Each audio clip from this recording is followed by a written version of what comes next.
الحمد للہ وکفا والصلاۃ والسلام علی من لا نبی بعد اما بعد۔ امام الانبیاء سید الاولین والآخرین محمد الرسول اللہ صلی اللہ علیہ وسلم نے اپنے گھر کا ماحول ایسا بنا رکھا تھا کہ وہاں محبت بھی تھی، شفقت بھی تھا، اولاد سے پیار بھی تھا، اور اولاد کو عزت بھی دیتے تھے، اولاد کے ساتھ احترام والا معاملہ بھی تھا، اور ساتھ ساتھ تربیت بھی تھی۔ ایسا نہیں تھا کہ صرف شفقت ہی شفقت، صرف محبت ہی محبت، صرف احترام ہی احترام اور تربیت نہیں تھی۔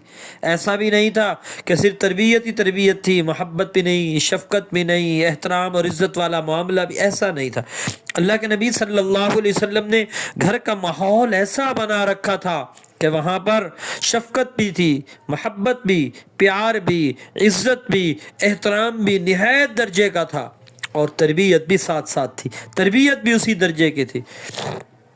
ایک مرتبہ آپ اپنی پیاری بیٹی حضرت فاطمہ رضی اللہ تعالیٰ عنہ کے ہاں تشریف لے گئے تو وہاں دیکھا کہ دروازے پر ایک نہایت قیمتی نقش و نگار والا خوبصورت پردہ سا لٹکا ہوا ہے۔ آپ باہر سے ہی واپس تشریف لے گئے۔ حضرت فاطمہ رضی اللہ تعالیٰ عنہ پریشان ہو گئے۔ حضرت علی رضی اللہ تعالیٰ عنہ تشریف لائے تو دیکھا حضرت فاطمہ رضی اللہ تعالیٰ عنہ پریشان ہے۔ پوچھا، اے فاطمہ کیا ہوا، کیوں پریشان ہو، کیوں گھبرائی ہوئی ہو؟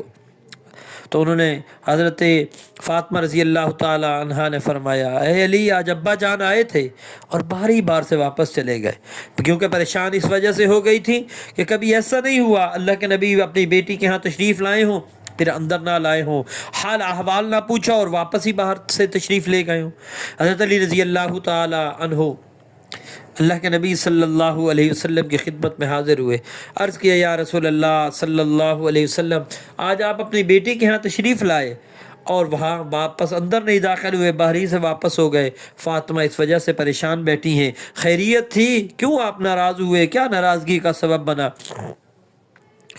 اللہ کے نبی صلی اللہ علیہ وسلم نے مخاطب کیا، اے علی، مجھ محمد صلی اللہ علیہ وسلم کو دنیا سے کیا لینا دینا، میرا دنیا سے کیا تعلق؟ میں جب آپ اپنی بیٹی فاطمہ رضی اللہ تعالیٰ عنہ کے گھر پر تشریف لے گیا تو وہاں پر دیکھا کہ ایک نقش و نگار والا نہایت خوبصورت قیمتی کپڑا لٹکا ہوا، تو میرا دنیا سے کیا لینا دینا؟ یہاں پر تربیت فرمائی اولاد کی، محبت بھی تھی، شفقت بھی اور پیار بھی، اور ساتھ ساتھ اولاد کی تربیت فرما کر آخرت کا سرمایہ بنا رہے ہیں۔ یہ مجھے، آپ کو، امت کو اس بات کی ترغیب دے رہے، امت کو اس بات کا درس دے رہے، امت کو اس بات کا سبق دے رہے کہ جہاں شفقت ہو وہاں تربیت ہو، جہاں محبت ہو وہاں تربیت بھی ہو، جہاں ادب و احترام ہو وہاں تربیت بھی ہو۔ اب حضرت علی رضی اللہ تعالیٰ عنہ یہ پیغام حضرت فاطمہ رضی اللہ تعالیٰ عنہ کے پاس لے گئے۔ فرمایا، اے فاطمہ، آپ کے ابا جان تو اس وجہ سے پریشان ہے کہ تم نے دروازے پر نہایت قیمتی نقش و نگار والا خوبصورت سا پردہ لٹکایا ہے۔ فرمایا کہ میرا دنیا سے کیا لینا دینا؟ فرمایا، آپ ابا جان سے کہہ دیجئے کہ ابا جان آپ جو فرمائیں گے آپ کی اولاد میں ویسے کرنے کو تیار ہوں۔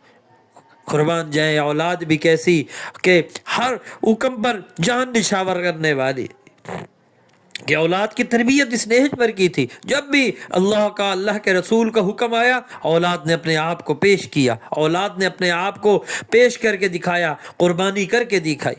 اب حضرت علی رضی اللہ تعالی عنہ یہ پیغام لے کر اللہ کے نبی صلی اللہ علیہ وسلم کی خدمت میں پہنچے اور فرمایا، یا رسول اللہ صلی اللہ علیہ وسلم، آپ کی بیٹی فاطمہ فرما رہی ہیں کہ جو آپ کہیں گے ہم ویسا کر دیں گے۔ ہمیں فلاں قبیلہ کہ فلاں عورت، فلاں گھرانہ اس کپڑے کا زیادہ مستحق ہے، ان کو صدقہ کر دو۔ اور اولاد نے جیسے فرمایا، اولاد نے اس کپڑے کو اس کو صدقہ کر دیا۔ تو یہ اولاد کی تربیت کی، محبت بھی، شفقت بھی۔ ایک موقع پر کچھ غلام آئے تو حضرت فاطمہ رضی اللہ تعالی عنہا بھی ان غلاموں کو لینے کے لیے پہنچی کہ گھر کے کام کاج کر کے تھک جاتی ہوں، سارے کام کاج کرنے پڑتے ہیں، تو مجھے ساتھ میرے پاس بھی غلام ہو۔ اب اللہ کے نبی نے غلام بانٹ دیے۔ حضرت فاطمہ رضی اللہ تعالی، اے فاطمہ کیسے آنا ہوا؟ آج کے ابا جان میں تو ایسے ایسے غلام لینے آئی تھی کہ میں تھک جاتی ہوں گھر کے کام کاج اور اس میں مشقت میں۔ میں، اے فاطمہ تجھے میں اس سے قیمتی چیز نہ بتاؤں؟ کہ ابا جان ضرور بتلائیے۔ دیکھیے اولاد کی کیسے تربیت فرما رہے، اولاد کا روح کیسے آخرت کی طرف موڑ رہے، اولاد کو آخرت کا کیسے سرمایہ بنا رہے، اور اولاد بھی وہ کیسی کہ فوراً لینے کو تیار۔ ابا جان ضرور بتلائیے۔ فرمایا ہر فرض نماز کے بعد 33 دفعہ سبحان اللہ پڑھنا، 33 مرتبہ الحمدللہ پڑھنا، 34 مرتبہ اللہ اکبر پڑھنا ان غلاموں سے زیادہ قیمتی ہے، ان غلاموں سے زیادہ قیمتی ہے۔ کیسے اولاد کی تربیت فرمائی، کیسے اولاد کے رخ کو موڑا، اور اولاد نے بھی ایسے ہی آگے اس کو قبول کیا، اور قبول کر کے اس پر آمادہ ہوئے، آخرت کا سرمایہ بنے۔ اور ساتھ یہ بھی فرمایا اے فاطمہ اس بات میں نہ پڑھنا کہ میرا باپ نبی ہے، میں محمد الرسول اللہ کی بیٹی ہوں، اللہ نے جن فرائض کی تمہارے ذمہ داری تمہارے اوپر ڈالی